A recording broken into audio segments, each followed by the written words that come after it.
Itu karena waktu itu saya sudah sesak pusing jadi Salli ala habibina, salli ala Muhammadin.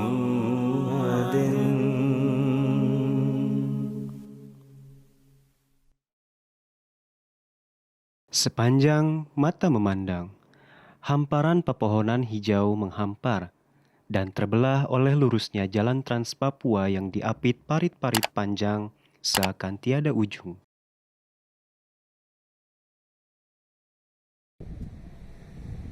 Sungai-sungai yang mengalir panjang, kita pun disuguhkan pantai nan indah.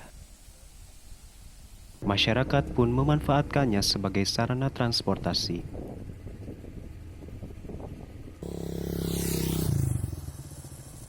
Di tepian sungai, terdapat hamparan savana, dipenuhi sapi-sapi yang lahap memakan rerumputan hijau.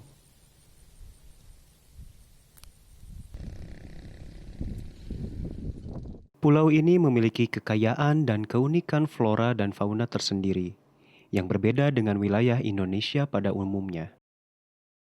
Dari sekian keunikan yang terdapat di pulau ini adalah musamus,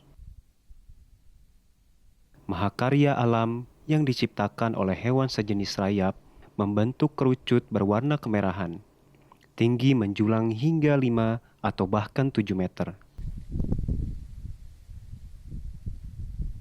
Di kawasan yang disebut Gerbang Timur Nusantara ini, Ahmadiyah telah berdiri.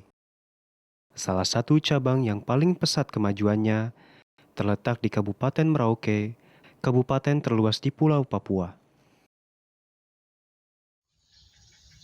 Anggota mayoritas yang ada di cabang Turik Merauke ini ya, yaitu suku Jawa ya. Mungkin terdengar aneh kok di Papua tapi anggotanya orang-orang Jawa. Ini sejarah yang cukup panjang ya.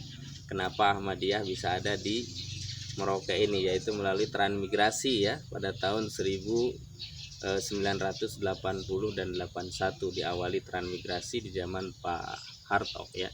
Nah, inilah sejarah bagaimana ada jemaat di sini, yaitu asal muasal jemaat atau anggota yang ada di Turik Merauke ini ya awalnya adalah orang-orang Ahmadi yang dari Jawa, yaitu berasal dari Krucil ya, Jawa Tengah. Mereka ikut tran dan sampailah di tanah Merauke ini, dan mereka tetap ya menjaga keimanan mereka sebagai seorang murid Imam Mahdi, dan alhamdulillah sekarang menjadi jemaat yang begitu besar ya. Jadi hampir di sini 99% ya anggota jemaat kita adalah orang Jawa.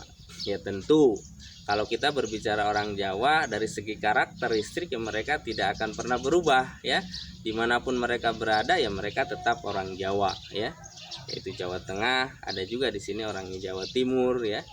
Nah, jadi alhamdulillah dalam pembinaan pun kita tentu tidak ada bedanya dengan anggota-anggota yang ada di Jawa yang lain ya.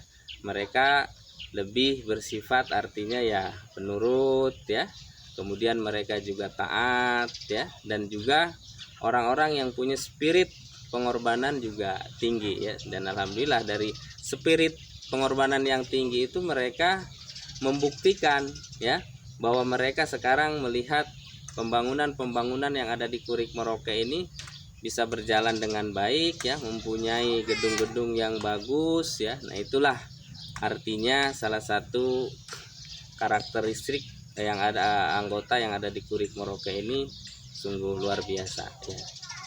Kemunculan jemaat Ahmadiyah di Kabupaten Merauke tak terlepas dari peran Bapak Sidik Prayitno, seorang pria asal Krucil, Jawa Tengah, yang pada tahun 1979 mengikuti program transmigrasi.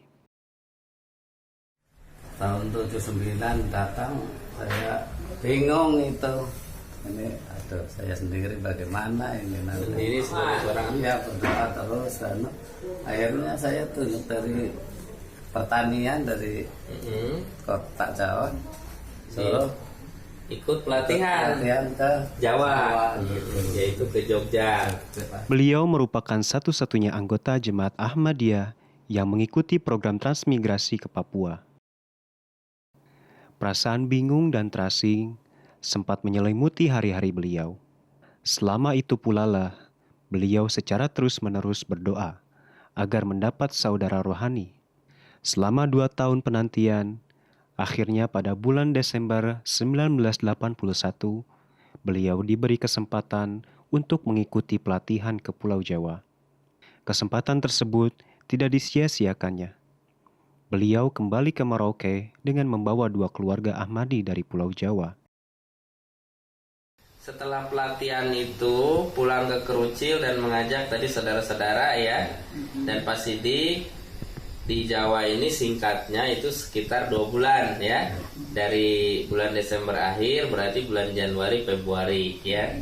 Nah dalam proses artinya tadi mengajak orang-orang saudara-saudara Ahmadi yang ada di Krucil ya, dan itu terdiri dari secara rombongan itu 2 kakak ya, 2 kakak. Nah jadi sampai di sini itu tahun 82 ya, 82 bulan Februari.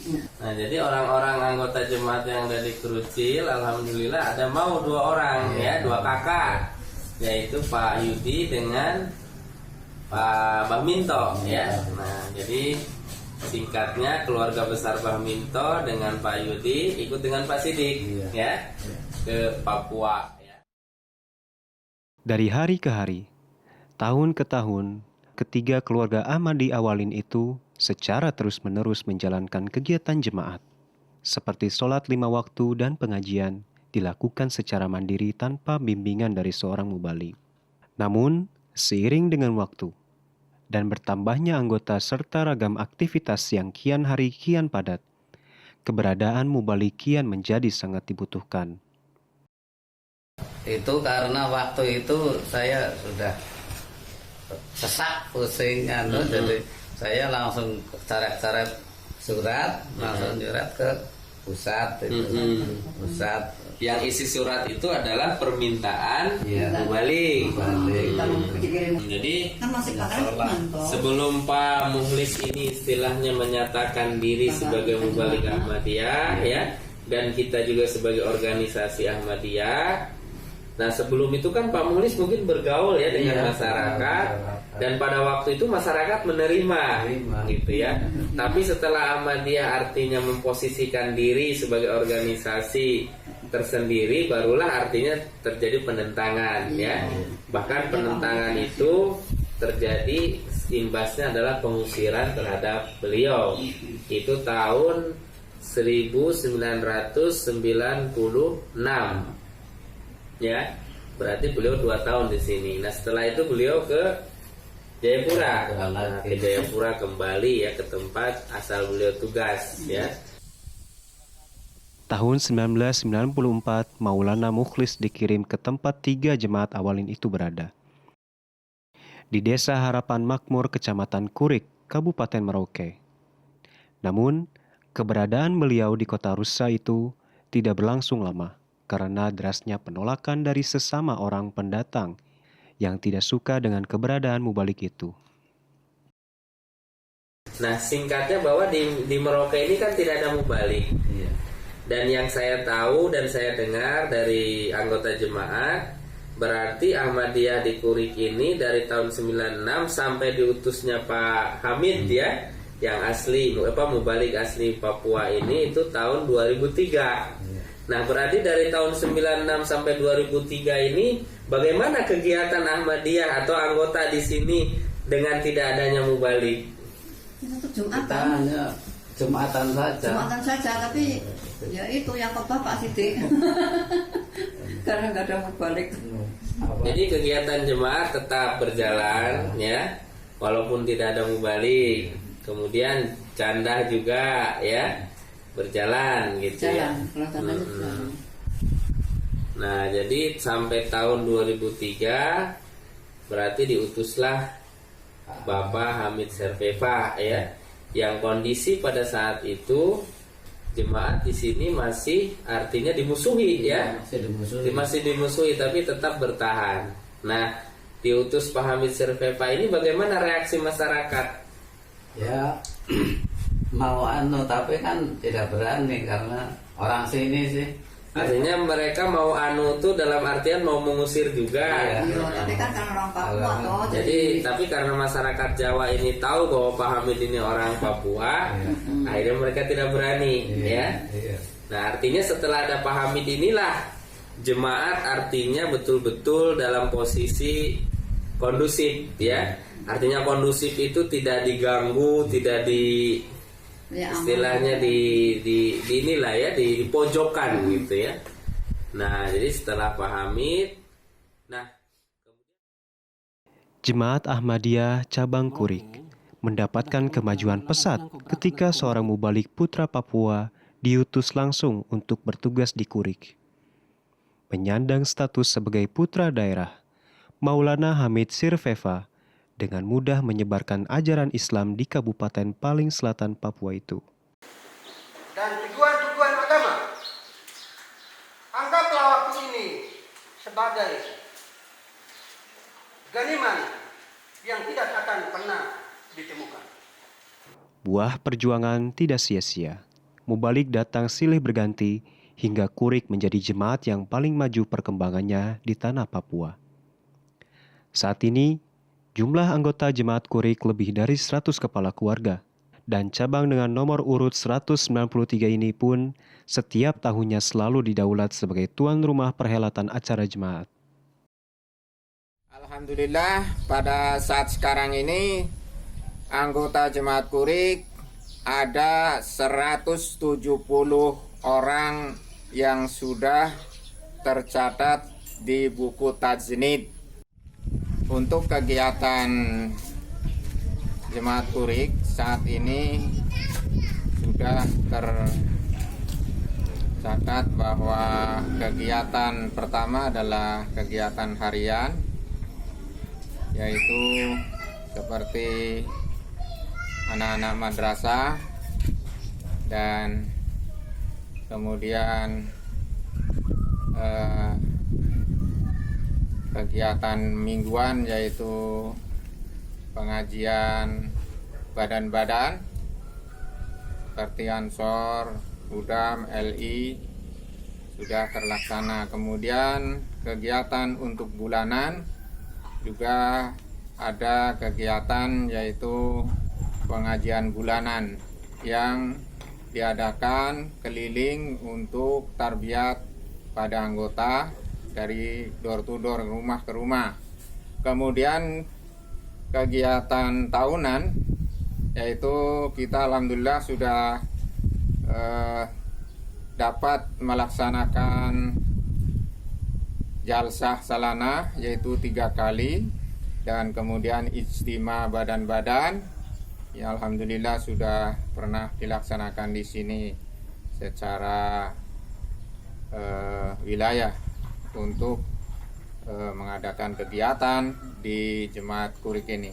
Untuk aktivitas anggota rata-rata adalah usaha tani, ini hampir mayoritas. Kemudian ya ada yang guru, alhamdulillah, ada juga yang usaha bisnis kecil-kecilan yaitu seperti bikin keripik tempe yang sekarang lagi melejit ya. Di antara bangunan-bangunan yang terdapat di dataran rendah itu, masjidlah yang paling menonjol dibanding dengan bangunan lainnya. Masjid yang berdiri sejak tahun 2015 itu telah menjadi pusat dari segala aktivitas anggota jemaat Kurik. Tidak hanya acara tahunan, bulanan, atau bahkan mingguan. Kini di masjid yang berkapasitas 200 orang ini telah menjadi bagian yang tak terpisahkan anggota Kurik. Hari-harinya selalu dipadati oleh ragam aktivitas.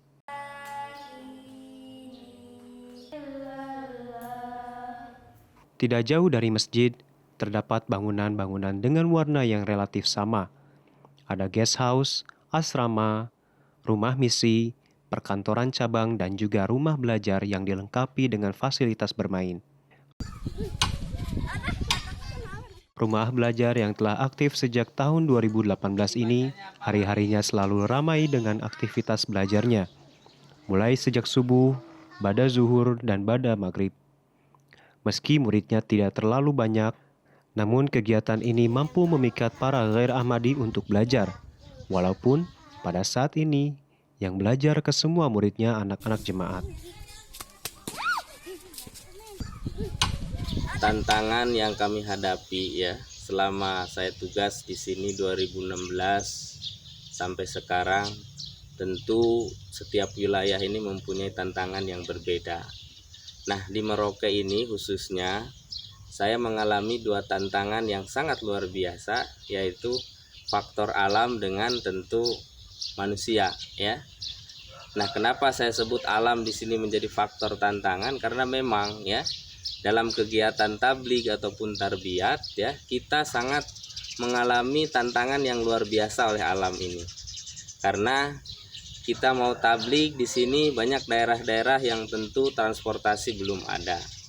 Kemudian juga banyak daerah-daerah yang senantiasa kita untuk sampai ke tempat tersebut harus menggunakan kayak perahu ya. Kemudian kendaraan juga harus kendaraan yang khusus ya. Karena medan yang sangat luar biasa. Nah, itulah tantangan yang diinikan oleh alam ya. Dalam hal tarbiyat juga sama, untuk kita kunjungan ya. Kadang kita harus menempuh perjalanan harus berjam-jam, bahkan harus berhari-hari. Karena apa? Karena medan yang sangat luar biasa tadi ya. Tapi tentu tantangan ini menjadi suatu spirit buat kita bahwa pemenuhan sabda wahyu kepada Hadrat Masih Maud alaihissalam bahwa jemaat ini akan disampaikan sampai ke pelosok-pelosok dunia. Nah, ini salah satu bentuk tantangan yang kami hadapi. Nah, yang kedua ya, tantangan dari manusia ya perlu kami sampaikan bahwa memang sejarahnya jemaat Ahmadiyah masuk ke Merauke ini juga memang sudah mengalami sunnah seperti berdirinya jemaat-jemaat yang lain ya.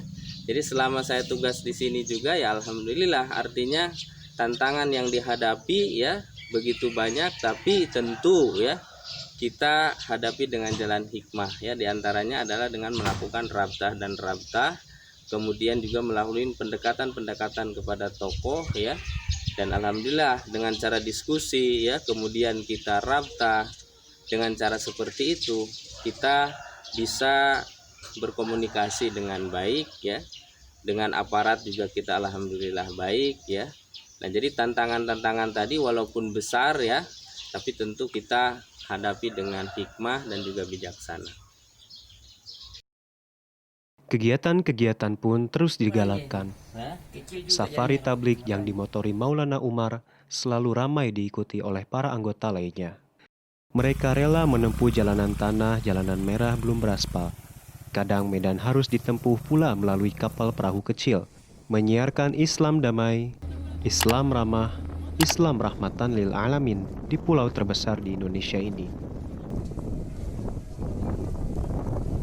Itulah kisah perjalanan sebuah jemaat di daerah paling timur Indonesia yang berbatasan langsung dengan negara Papua Nugini. Daerah yang menjadi titik nol Negara Kesatuan Republik Indonesia. Generasi-generasi Ahmadi telah lahir dan tumbuh di tanah subur ini. Mudah-mudahan jemaat Ahmadiyah pun kian subur di bumi cendrawasih ini.